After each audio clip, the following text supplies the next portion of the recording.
অন্তর্বর্তী সরকারের প্রধান উপদেষ্টা অধ্যাপক মোহাম্মদ ইউনূস বলেছেন, অন্তর্বর্তী সরকার একটি অবাধ ও সুষ্ঠু নির্বাচন অনুষ্ঠানের প্রতিশ্রুতিবদ্ধ।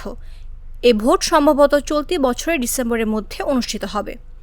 সোমবার ঢাকায় রাষ্ট্রীয় অতিথি ভবন যমুনায় ইউরোপীয় ইউনিয়নের সমতা, প্রস্তুতি ও সংকট ব্যবস্থাপনা বিষয়ক কমিশনার হাসদা লাহাবিব দেখা করতে গেলে এ কথা বলেন প্রধান উপদেষ্টা। দেশের সংকটকালীন মুহূর্তে অধ্যাপক ইউনূসের নেতৃত্বের প্রশংসা করে লাহাবিব বলেন, আপনি অসাধারণ সময়ে অসাধারণ কাজ করেছেন। আমার মূল বার্তা হলো, আমরা আমাদের সহযোগিতা আরও জোরদার করতে প্রস্তুত।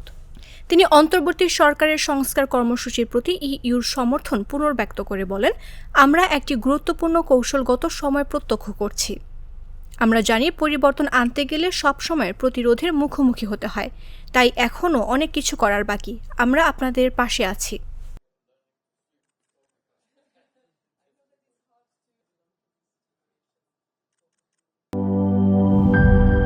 মাঠের অলরাউন্ডার আমি, আর ঘরের allrounder Tilex. Tilex toilet cleaner, clean মানেই টাইলক্স।